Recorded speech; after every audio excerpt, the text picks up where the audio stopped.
Hello students, मैं Vijay Singh Yadav, Vijay education academy director and the maths faculty.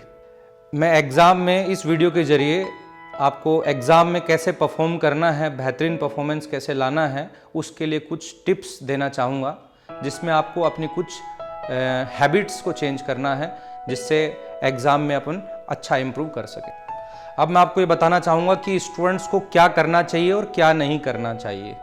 तो हम सबसे पहले फर्स्ट पॉइंट पर बात करते हैं कि पहला पॉइंट क्या है हमारा ये है कि सबसे पहला जो पॉइंट है उसमें अपने को सुबह जल्दी उठना है और रात को जल्दी सोना है। ये सबसे पहली आदत है। जल्दी सोना चाहिए और जल्दी उठना चाहिए। उसका रीज़न है कि जल्दी क्यों सोना चाहिए और जल्दी क्यों उठना चाहिए। हमको सुबह जो है जल्दी उठकर पढ़ना क्यों चाहिए और रात को कभी पढ़ना नहीं चाहिए, ऐसा क्यों है, उसका मैं आपको फैक्ट दूंगा कि ऐसा क्यों है। तो सबसे पहले अपन ये बताना चाहते हैं कि अपन को रात को जल्दी क्यों सोना चाहिए। बेटा, रात को क्या होता है कि जो हमारा IQ लेवल होता है ना, वो बहुत कम होता है और कंसंट्रेशन लेवल जो होता है ना, वो बहुत कम हो जाता है। तो जो चीज़ें हमने पढ़ी हैं वो चीज़ें हमको लॉन्ग टर्म के लिए लर्न नहीं रहती है। हम उसको जल्दी 5 दिन में 4 दिन में जल्दी भूल जाते हैं। ये उसका रीज़न है कि भाई रात को नहीं पढ़ना चाहिए, क्योंकि हमारा IQ लेवल कमज़ोर होता है उस मोमेंट पर और कंसंट्रेशन लेवल कमज़ोर होता है। तो हम बैठे तो ज़रूर रहते हैं स्टडी के लिए, ज़बरदस्ती भी लगे रहते हैं, किसी को इंटरेस्ट भी आता है कि कर रहे, पर वो लॉन्ग टर्म के लिए आप उसके अंदर जो है लर्न नहीं कर सकते और ज़्यादा देर तक आप इसको याद नहीं रख सकते। और सुबह उठने का ये है कि सुबह जल्दी उठने के फ़ायदे क्या हैं।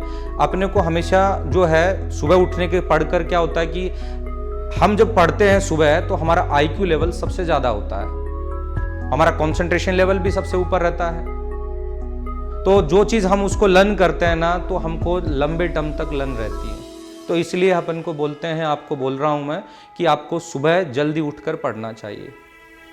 और ये टाइमिंग आप फिक्स कर लीजिए, आपको 6 घंटे की ही नींद लेनी चाहिए। आप ये डिसाइड कर लीजिए, 10 to 4 डिसाइड कर लीजिए, 10:30 to 4:30 डिसाइड कर लीजिए, या फिर आप 11 to 5 डिसाइड कर लीजिए। पर आपको 6 घंटे ही सोना है, 6 घंटे से ज़्यादा नहीं सोना है। ये भी आप इस पॉइंट को आप ध्यान में रख लीजिए, क्योंकि 6 घंटे से ज़्यादा सोएंगे अपन अपना टाइम वेस्ट करेंगे, तो उसके बाद कुछ नहीं होता।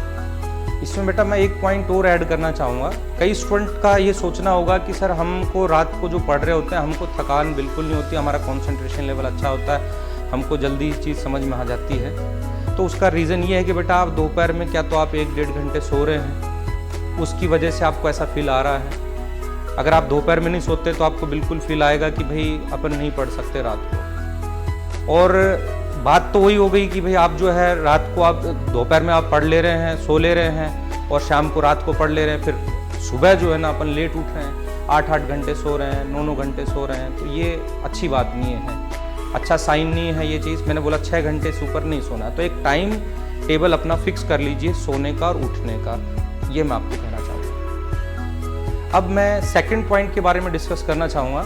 अब आपको ये ध्यान रखना है अपने नाश्ते का, खाने का, कि अपने को नाश्ता कितना करना चाहिए, खाना कितना करना चाहिए और डिनर कितना करना चाहिए। तो आपको ये बिल्कुल इस चीज़ों को बहुत ध्यान से करना है। अगर आप ज़्यादा हैवी फूड खाते हैं तो आपको पढ़ते हुए नींद आएगी, रात को भी आपको ऐसा होगा, सुबह भी आपको ऐसा होगा। तो अपने को क्या करना है, मैं आपको जो बता रहा हूँ उस तरीके को फॉलो करें। आपको अगर आप दोपहर में जितना भी खाना खा रहे हैं उससे आप 1 चपाती कम खाइए, रात को भी आप 1 चपाती कम खाइए। जितना आप डेली खाना खाते हो उससे आप कम कीजिए, तो उसका आपको डेफिनेटली पढ़ाई में बहुत फ़ायदा होगा। सुबह आप नाश्ते के अंदर अब करते हैं तो सुबह नाश्ता भी आप कम कीजिए, पढ़ाई में बहुत ज़्यादा फ़र्क आएगा, आप पढ़ सकेंगे लगातार। तो ये एक प्लस पॉइंट है। अब मैं आपको ये बताना चाहूँगा कि आपको नाश्ते में कौन सी चीज़ें करनी चाहिए, अपने माइंड को कितनी चीज़ें बेहतरीन हैं जो अपने को माइंड के लिए भी यूज़ करना चाहिए। एक्चुअल में क्या होता है कि हम अपने शरीर के लिए खाना खाते हैं, उसको एनर्जी देने के लिए, हम अपने माइंड के लिए कुछ भी नहीं करते हैं। तो आपको करना क्या है कि आपको सुबह जो है 10 बादाम आपको पानी में भिगोने हैं और सुबह उठ को उनके छिलके उतार कर आपको खाली पेट खाने हैं। तो आप उसमें अपने माइंड के लिए जो अपन फूड है वो यूज़ कर सकते हैं, जिसमें अपन बादाम बता रहे हैं, आप 5-6 अखरोट खा सकते हैं, अपन आंवले का जूस पी सकते हैं, हम थोड़ा सा तो ये चीज़ जो है हमारे माइंड को बहुत एनर्जी देते हैं और हमारे माइंड को बहुत पावरफुल बनाते हैं। कुछ ही दिनों में आपका माइंड जो है वो अच्छी अच्छी चीज़ें सोचने लगेगा और माइंड और तेज़ी से चलने लगेगा अगर आप इसका यूज़ करते हैं। अगर नाश्ते में आपको नाश्ता करना है तो आप पोहे ज़्यादा नहीं खाएं आप, या कुछ दूसरी चीज़ें, पराठे ये थोड़े से कम लीजिए। आपको क्या करना है, नाश्ते के अंदर आपको स्प्राउट्स का यूज़ करें, ज़्यादा अच्छा रहेगा। आप फ्रूट्स का यूज़ करें, एप्पल का यूज़ करें, एप्पल भी जो है वो माइंड के लिए बहुत अच्छा है। तो आप फ्रूट्स का यूज़ कीजिए, स्प्राउट्स का यूज़ कीजिए, अदर देन कि आप जो है पराठे का यूज़ कर रहे हैं, पराठे खा रहे हैं, अचार खा रहे हैं, या थोड़ा सा भारी फूड खा रहे हैं, तो ऐसा थोड़ा सा आप उसको अवॉइड करना है सुबह के नाश्ते में, क्योंकि वहीं से अपनी एनर्जी स्टार्ट होगी, पढ़ने की इच्छा बनेगी। तो आपको ये चीज़ को ध्यान रखना है, आपको हल्का भोजन करना है।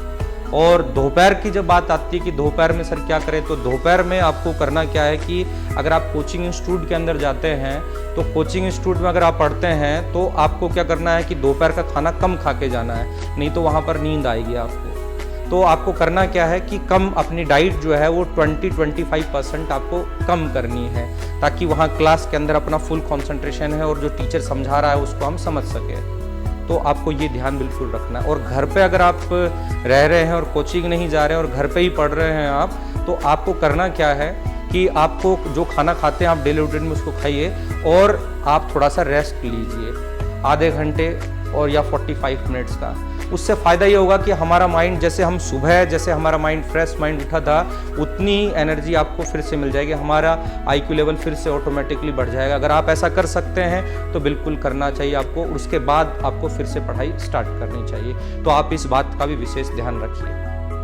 अब आपको एक हैबिट और आपको डालनी है, जैसे मोटिवेशनल सॉन्ग सुनने की, मोटिवेशनल प्रेयर सुनने की और मोटिवेशनल स्टोरीज़ पढ़ने की, सुनने की एक आदत आपको ये भी डालनी है। तो मैं आपको अपने वीडियोस में ये भी डिस्कस करूँगा कि कब सुनना है आपको, कब आपको पढ़ना है, ये भी मैं अगले वीडियो मेरा जो होगा उसके अंदर डिस्कस करूँगा कि भाई कैसे पढ़ना चाहिए, कैसे नहीं। और दूसरी चीज़ें जो आपको करनी है, मोटिवेशनल सॉन्ग, ये जो मोटिवेशनल सॉन्ग है ये स्पेशल जो है विजय एजुकेशन एकेडमी की साइट पर जो है वेबसाइट पर डाल दी गई है। तो आप उन पर चेक कर सकते हैं, उन पर जाके आप उनको डाउनलोड कर सकते हैं, आप सुन सकते हैं। तो ये आपके लिए बहुत पॉजिटिव साइन होगा, जो मैंने अपने एक्सपीरियंस से डाला है। जो हर बच्चा मोटिवेट होगा और मोटिवेशनल प्रेयर्स डाली हैं जो आपको हमेशा कुछ न कुछ समझाएगी। पर आपको शर्त यह है कि उन वर्ड्स का जो उसमें यूज़ हो रहे हैं उनका मीनिंग आपको पता हो। जैसे फॉर एग्ज़ाम्पल, जैसे आपने स्कूलों के अंदर आप प्रेयर्स सुनते ही हैं कि इतनी शक्ति हमें देना दाता, मन का विश्वास कमज़ोर होना।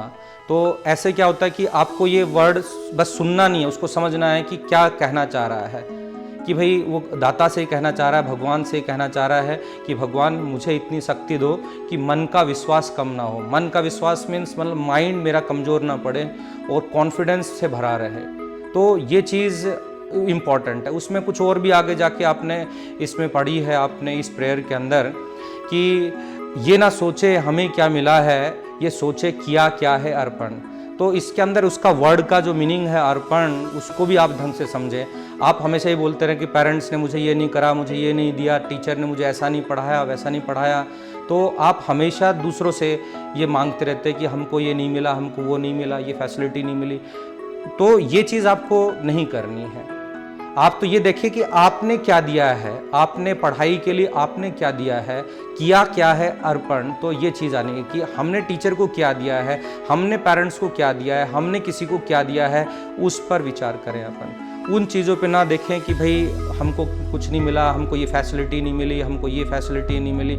इससे कुछ नहीं होता है। आप तो बस पॉजिटिव थिंकिंग रखें और उससे आगे बढ़ें। हम अब लास्ट पॉइंट जो है उसके अंदर जो सबसे इम्पॉर्टेंट पॉइंट है वो हम डिस्कस करना चाहते हैं। जनरली ये जो पॉइंट होता है ना, ये हर कोई बच्चा, हर कोई स्टूडेंट फॉलो नहीं करता है, और जबकि ये करना बहुत ज़रूरी है। ये क्या होगा कि हमको पूरे दिन हमारे शरीर को एनर्जी देगा और पूरे दिन हमको चार्ज रखेगा। ये पॉइंट है अपना 10 से 15 मिनट आपको डेली मेडिटेशन के लिए कीजिए। और दूसरा पॉइंट हमने पास जो इसी के अंदर मैंने ऐड किया है, आपको 10 to 15 मिनट योगा कीजिए या फिर आप PT कीजिए, तो अपने को बॉडी को चार्ज रखेगा। जो तो बॉडी के लिए भी उतना ही इम्पोर्टेंस है, बॉडी भी उतनी चार्ज चाहिए हमको जितना हमको माइंड चाहिए। तो ये पॉइंट आप जो है बिल्कुल ध्यान में रखते हुए आप इसको अच्छी तरीके से कीजिए। और अब मैंने जो इस वीडियो में स्टार्टिंग से लेके लास्ट तक जो पॉइंट्स बताए हैं, अगर आप इनको ढंग से समझ के फॉलो करते हैं तो आपको 100% फ़ायदा होगा।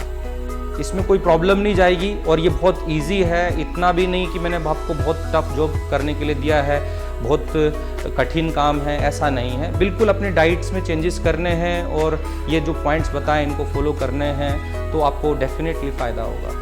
और अब मैं आपको नेक्स्ट मेरे जो वीडियोस आने वाले हैं वो वीडियोस जो रहेंगे how to perform excellently in the examination, जैसे CBSE बोर्ड के अंदर आपको कैसे परफॉर्म करना है, पेपर कैसे सॉल्व करना है, JEE मेन का एग्ज़ाम आपको कैसे देना है, JEE एडवांस का एग्ज़ाम आपको कैसे देना चाहिए, उसकी ट्रिक्स मैं आपको दूंगा कि उस पेपर को कैसे सॉल्व करना चाहिए।